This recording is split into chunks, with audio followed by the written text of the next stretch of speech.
Two വീലറോ 3 വീലറോ 4 വീലറോ ഏതോ ആയിക്കോട്ടെ, എതിരെ ഒരു വാഹനം വന്നാൽ ഞാൻ ആദ്യമേ അങ്ങ് ഡിം ചെയ്യും. മനസ്സിലായോ? ഞാനങ്ങ് ഡിം ചെയ്യും. ഞാൻ ഡിം ചെയ്താൽ എന്റെ ഒരു അനുഭവം വെച്ച് പറയാൻ 50% പേര് ഓപ്പോസിറ്റ് വരുന്ന ഡിം ചെയ്യും. തുടങ്ങിയത് ഞാനാ. 50%. കാരണം അറിയോ, ലോല ഹൃദയരാ, ആരെങ്കിലും ചെയ്ത് കൊടുത്തു തുടങ്ങിയാൽ മതി. 50% പേര് ഡിം ചെയ്യും. ഇനി ബാക്കി 50 ഉണ്ടല്ലോ. എന്നിട്ടും ഡിം ചെയ്തില്ലെങ്കിൽ ഞാനിതറിയോ, ഡിമ്മും ബ്രൈറ്റ് ഒരു 3-4 തവണ ഒന്നിട്ടു, ബാക്കി 30% വരുന്ന ഡിം ചെയ്യും. എത്രയായി?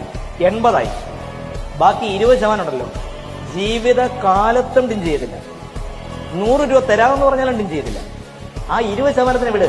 നമ്മുടെ ഒരു പ്രവൃത്തി കൊണ്ട് 80% പേര് ഡിം ചെയ്തില്ലേ? ഇനി ബാക്കി 20% നമുക്ക് പോസിറ്റീവായിട്ട് കാണാം. അവൻ ഡിം ചെയ്തില്ലെങ്കിലും ഒരു ഗുണം അവിടെ ഉണ്ടായി. എന്താ? ഞാൻ ഡിം ചെയ്തുകൊണ്ട് അവൻ എന്റെ നേരെ വരത്തില്ലല്ലോ, കാരണം അവന് കണ്ണു കാണാമല്ലോ. ഒരപകടം അങ്ങനെ ഒഴിവാക്കിക്കൂടെ? അങ്ങനെ ചിന്തിച്ചുകൂടെ?